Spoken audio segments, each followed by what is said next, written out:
안녕하세요. 기자원 김기자 채널 김태현입니다. 혹시 여러분들은 위스키라는 술에 대해서 관심 많으신 분이 있으신가요? 아주 대중적인 취미는 아니지만 나름 애호가들이 꽤 많은 취미라고 알려져 있습니다. 위스키마다 각각의 향이 또 있고 맛도 다르고 그래서 그걸 즐기시는 분들도 있다고는 하는데 저는 그렇게 잘은 모릅니다만 또 최근에 밖에서 마시는 게 좀 꺼려지는 분위기이기 때문에 홈술을 먹는 경우가 늘어나면서 이 위스키에 대한 관심도 더욱 늘어나고 있다고 합니다. 그런데 국내 최대 위스키 커뮤니티인 위스키 꼬냑 클럽에서 엄청난 갈등이 발생하고 있다고 하는데요. 회원들은 매니저를 상대로 고소 고발을 예고하고 있는 상태입니다. 도대체 커뮤니티에서 무슨 일이 있었길래 무슨 고소 고발까지 일어났을까요? 지금부터 그 내용을 소개해 보도록 하겠습니다. 이 카페를 갈등의 정점에 치닫게 한 글이 하나 있습니다. 그 글부터 소개를 하도록 하겠습니다. 생일 공개를 했는데 술 한 병 보내는 사람이 없네요. 제 생일은 3번입니다. 양력, 음력, 호적 생일까지. 이제 1차 지났으니까 2차, 3차, 음력이나 호적 생일까지 기대해 보겠습니다. 라는 글이었습니다. 위스키 꼬냑 클럽이니까 당연히 술을 좋아하고 술 선물을 많이 하겠죠. 근데 매니저가 자기 생일을 공개했다고 술 선물을 갑자기 왜 안 주냐고 이렇게 술 선물을 기대하고 바라는 이 글에 그동안 참고 있었던 위스키 꼬냑 클럽의 회원들이 폭발했다고 합니다. 위스키 꼬냑 클럽, 앞으로는 위스키 클럽이라고 부를 텐데요. 이 위스키 꼬냑 클럽은 국내 최대 위스키 커뮤니티고 이 한마디가 스노우볼이 돼서 결국 고소고발전까지 벌어지게 됐습니다. 위스키 꼬냑 클럽을 관련 취재를 하면서 제가 위스키 애호가 분에게 한번 질문을 했어요. 위스키 꼬냑 클럽은 어떤 곳입니까? 하니까 위스키나 꼬냑 마시는 게 흔한 취미는 아니다. 흔한 취미는 아니라서 마이너한 취미인 위스키 업계에서 2만 명 회원을 보유한 이 카페의 매니저가 바로 오늘 소개할 유용석 씨, AKA 닉네임이 더 유명하기도 하다고 하더라고요. 제키 씨의 영향력은 엄청나다고 합니다. 그러니까 위스키 커뮤니티에서도 위스키 꼬냑 클럽이 굉장히 독보적인 지위를 가지고 있고 그 매니저인 이 유용석 씨, 제키 씨도 엄청난 영향력을 갖고 있다는 거죠. 이 말처럼 위스키 클럽은 위스키에 처음 입문하는 그런 사람이라면 자연스레 가입하는 카페로 알려져 있습니다. 그리고 유용석 씨는 이제 이 카페 매니저로도 유명하지만 위스키 전도사로도 유명하다고 하는데요. 이 카페는 지금의 유용석 씨가 만든 건 아니고 4년 전에 매니저 자리를 물려받은 겁니다. 당시 부매니저였던 이 제키 씨가 카페를 이어받게 된 뒤에는 사실 불만을 얘기한 사람들이 많이 강퇴되기도 했다고 해요. 그 얘기는 좀 뒤에서 다시 다뤄보기로 하고요. 어쨌건 이 최근 생일 선물 글이 문제가 됐는데 이 생일 선물 글이 결국은 폭발한 거는 이 생일 선물 글, 나는 생일을 3번 지낸다 라는 글만으로 폭발하진 않았겠죠. 그 전에 뭔가 사연이 있었을 텐데 그런 비슷한 사연 중에 하나가 바로 과거 카페에서 결혼한 커플에게 양복 한 벌 달라는 얘기를 몇 번이나 반복했던 것을 여러 사람들이 보면서 눈살을 찌푸린 사건이었다고 합니다. 어떤 사건이었냐면 이 카페에서 유용석 씨가 소개한 게 아니라 이 카페에서 그냥 만나서 결혼을 약속한 사람들이 있었습니다. 그런데 당시 매니저였던 유용석 씨가 오프라인에서 그리고 단체 채팅방에서 그리고 카페에 글로 여러 번 양복을 달라는 얘기를 몇 번이나 하는 그런 상황이 있었던 거죠. 소개시켜준 것도 아니고 카페에서 만났다는 이유만으로 양복을 공개적으로 달라고 매니저가 하는 게 눈살이 찌푸려지기도 했다라는 말도 나왔습니다. 그리고 이렇게 공개적으로 계속 하니까 그 예비 부부도 그 요구를 거절하기는 좀 어려웠을 것이다 라는 말도 있었고요. 결국 예비 부부는 양복을 선물을 해줬습니다. 그러자 이제 유용석 씨가 받은 자켓을 딱 입으면서 이게 선례가 돼서 앞으로 좋은 일 있을 때마다, 그러니까 이 카페에서 결혼하는 사람이 있을 때마다 양복을 받아야겠다는 말을 올렸는데요. 그거 참 보기 힘들었다라는 사람도 있었습니다. 유용석 씨는 이에 대해서 농담이었을 뿐이다 라고 잘라 말했습니다. 그런데 제가 물어봤죠. 제가 본 것만 확인한 것만 3-4번 이상 했거든요. 그건 과연 농담이었을까요? 라고 하죠. 그래도 난 농담이었다 라고 말은 했습니다. 어쨌건 생일글이나 양복을 달라 이런 글은 그 어떤 감정을 폭발시키는 기폭제가 되긴 했지만 이게 절대적인 이유가 될 수는 없겠죠. 이 회원들의 가장 큰 불만은 이 유용석 씨가 운영하는 이 카페, 이 커뮤니티가 과거부터 지속적으로 회계가 투명하지 않음을 지적했는데 그 지적이 전혀 먹히지 않았다는 게 가장 결정적이라고 저는 생각을 합니다. 유용석 씨는 카페 운영은 이윤 추구 목적이 아니다 라고 저에게도 말했고요.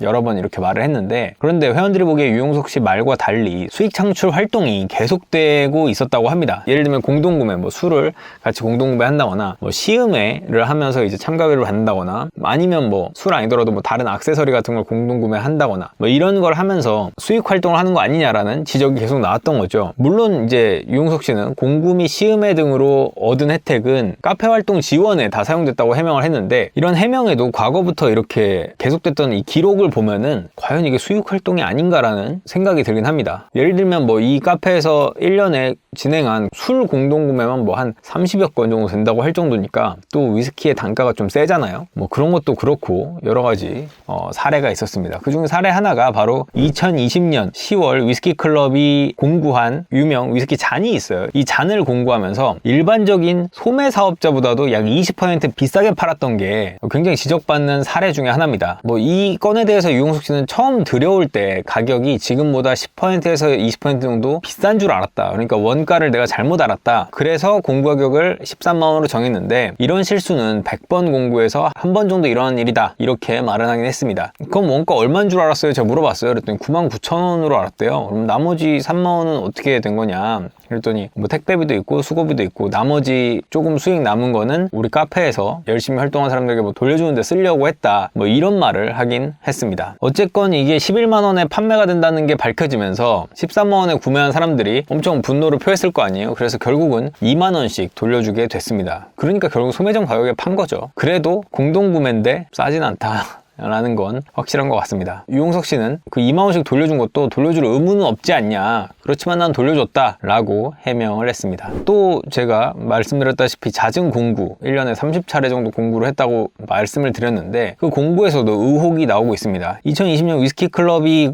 진행한 공구의 가격을 보면 그다지 술값이 뭐 싸지 않고 오히려 마트보다 비싼 경우도 있었다고 합니다. 그러니까 이게 잔 가격만 더 받은 게 아니라 술값도 뭐 그렇게 공구치고는 싸지 않다. 특히 이 공구를 진행하면서 마진만 많이 남긴 게 아니라 유용석 씨가 따로 챙긴 술이 있다는 얘기도 전해지는데요. 현재 유용석 씨를 고발 준비 중인 이 회원 중에 한 명은 저에게 이런 말을 했습니다. 이 100병의 술을 공구를 하면 약 20병을 따로 리베이트로 받는 경우가 있다고 합니다. 이걸 VIP 회원들만 텔레그램 방에 모아놓고 그들에게 판매를 했다고 말을 했습니다. 실제로 술을 판매하는 캡처를 보여주기도 했습니다. 뭐 10병, 뭐 20병씩 이렇게 판매를 하는 경우가 있더라고요. 물론 당연히 이것은 주류 판매 면허도 없기 때문에 불법에 해당하는 일이죠. 뭐 유용석 씨는 뭐 이런 말을 합니다. 친분이 있는 사이에 개인적 목적으로 판매한 적은 있지만 대량으로 판매한 기억은 없다 고 말을 했는데 뭐 기억은 캡처를 보시면 나지 않을까 싶습니다. 그런데 수입 금액을 보더라도 이게 작은 금액이 아니거든요. 공구가 1년에 30차례 진행됐다고 했는데 그 중에서도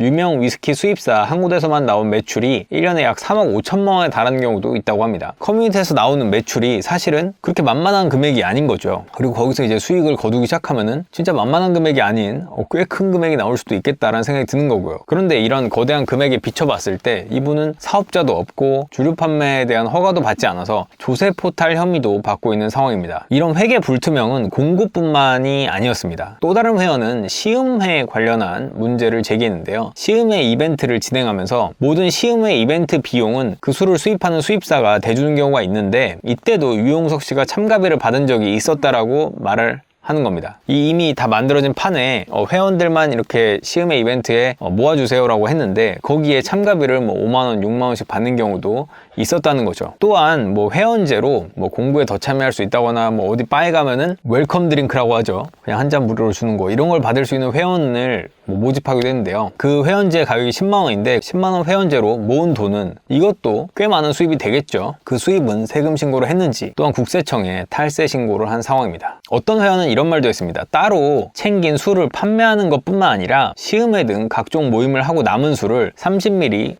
50ml 바이알 이라고 하는데 유리병, 약간 실험실에서 쓰는 유리용기 같은 게 있어요. 그래서 그 유리용기에 넣어서 판매를 한 적도 있다고 합니다. 그러니까 뭔가를 대량으로 갖고 온 걸 나눠 담아서 이렇게 판매를 하려면 영업허가도 받아야 되고 시설과 장소가 적절해야 되고 개인 건강 진단도 받아야 하는데 유용석 씨는 사업자조차 없는 상황입니다. 식품위생법 위반에다 불법 주류 판매 및 알선 등을 위반했다고 회원들은 판단을 해서 고발 준비 중입니다. 유용석 씨는 잘 모르고 한 일이다 라고 말을 했습니다. 동호회고 친분이 있는 사람들끼리 진행한 거라서 미비한 점이 많았다고 설명을 하는데 미비한 점이 많았다고 하기에는 좀 이상한 부분도 있습니다. 실제로 유용석 씨는 불법 주류 판매로 벌금이나 과태료 처분을 받은 경우도 있었기 때문인데요. 2020년 6월 유용석 씨는 국세청으로부터 주류를 소분해서 시음회를 여는 것은 불법이라면서 벌금을 받았다며 더 이상 시음회를 열 수 없다는 글을 올렸습니다. 나중에는 이 벌금에 대해서 후원금도 모금을 했고요. 하지만 2020년 7월, 그러니까 1개월이 지난 후죠. 벌금을 맞은 후에 곧바로 다시 유용석 씨는 온라인 번개를 위해 마지막 바이알까지 소분하고 있다면서 역대급 바이알 개수인 1260개다라면서 시음회를 다시 진행하기 시작했습니다. 조금 황당하죠. 몰랐다. 그럼 안 이후에 한 달 뒤에는 왜 하셨어요? 그랬더니 유용석 씨는 저에게 이런 말을 했습니다. 벌금을 받았지만 마지막이라고 생각하고 진행했다. 마무리하는 차원으로서 진행했을 뿐이다 라고 해명을 했습니다. 잘못한 걸 알았는데 또 뭘 마무리하려고 하는지 그거는 잘 이해는 되지 않네요. 의혹은 여기서 끝이 아닙니다. 또 다른 의혹도 있는데요.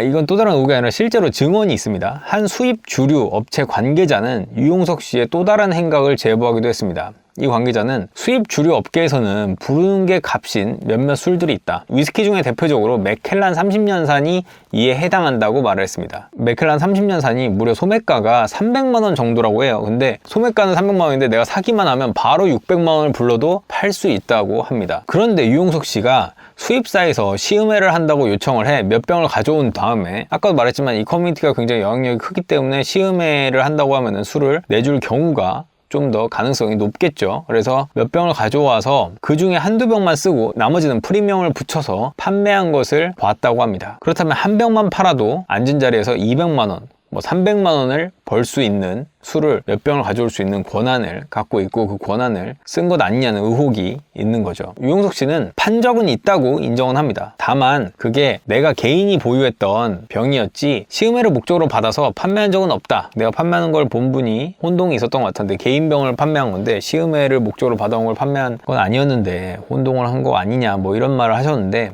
이 증언을 하신 분은 정확하게 나는 맞다. 내가 분명히 봤다라고 말을 하고 있습니다. 지금까지의 많은 행동들이 의심을 살만하거나 의혹을 제기할 만하기는 좀 충분하지 않나 싶은데 그럼에도 불구하고 유용석 씨는 카페 운영 목적은 이윤 추구에 있지 않다고 말하는 거죠. 하지만 회원들은 카페가 지나치게 상업적으로 변하고 있다. 워낙 잦은 공구, 근데 공구 금액은 싸지도 않고 어떤 때는 소매점보다 너무 비싸서 환불돼 줄 정도로 비싸고 시음에도 술을 수입사에서 대주는 경우가 있는데 그거 바이알 소분해서 판매하고 돈 받고 이런 게 너무 상업적인 거 아니냐. 그래서 유용석 씨에게 회원들이 주장하는 거는 제일 중요한 요구사항은 회계장부 공개예요. 근데 유용석 씨는 이에 대해서 회계장부를 공개할 이유는 없는 것 같다면서 공개를 거부하긴 했습니다. 과거는 공개할 수 없겠지만 내가 정리하기도 어렵고 여러 가지로 어려운 점이 있고 다만 앞으로는 공개하면서 이벤트를 진행할 수도 있지 않겠냐. 하지만 과거 내역을 공개할 의무는 없다고 말을 했습니다. 또 하나의 중요한 문제가 있는데요. 유용석 씨에게 문제를 지적하면 그 회원들을 곧바로 강퇴하거나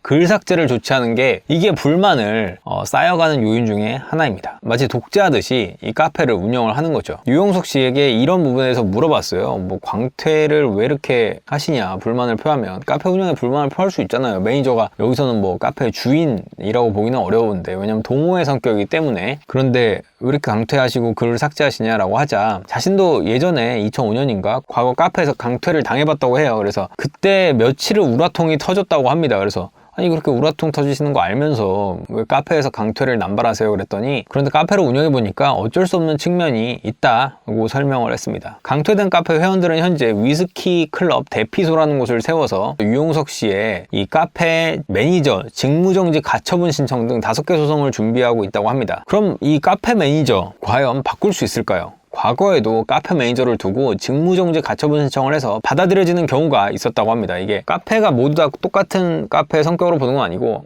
동호회 성격 혹은 한 명이 소유한 성격 이렇게 2개로 구분을 할 수 있다고 해요. 크게. 근데 이 동호회 성격은 많은 사람들이 뜻이 있다면은 정말 매니저로 바꿀 수도 있습니다. 바꾼 경우도 있고 변호사분들에게 물어보니까 가능성 있는 소송이다 라고 조언을 했습니다. 이 위스키 꼬냑 클럽에서 생긴 어떻게 보면 다채로운 일들이 많았죠. 이 일들이 어떻게 해결될지는 모르겠어요. 근데 다만 어쨌거나 이게 소송까지 앞으로는 좀 더 수사기관이 이걸 들여다봐야 될 것 같고 대체로는 국세청하고 경찰 쪽 이 유용석 씨의 의혹이 실제인지 사실인지를 들여다볼 것 같고요. 이제 소송으로는 과연 유용석 씨의 카페 매니저 자격이 정말 정지되고 교체까지 될 수 있을지 한번 지켜보도록 하겠습니다. 유용석 씨는 자신은 당장은 내려올 생각이 없다라는 말씀을 하셨고요. 여러 가지 조건이 된다면 그때 어떻게 고민을 해보겠다 뭐 정도의 얘기는 했습니다. 오늘은 여기서 끝! 구독, 좋아요, 알림 설정까지 부탁드립니다. 20만 가자!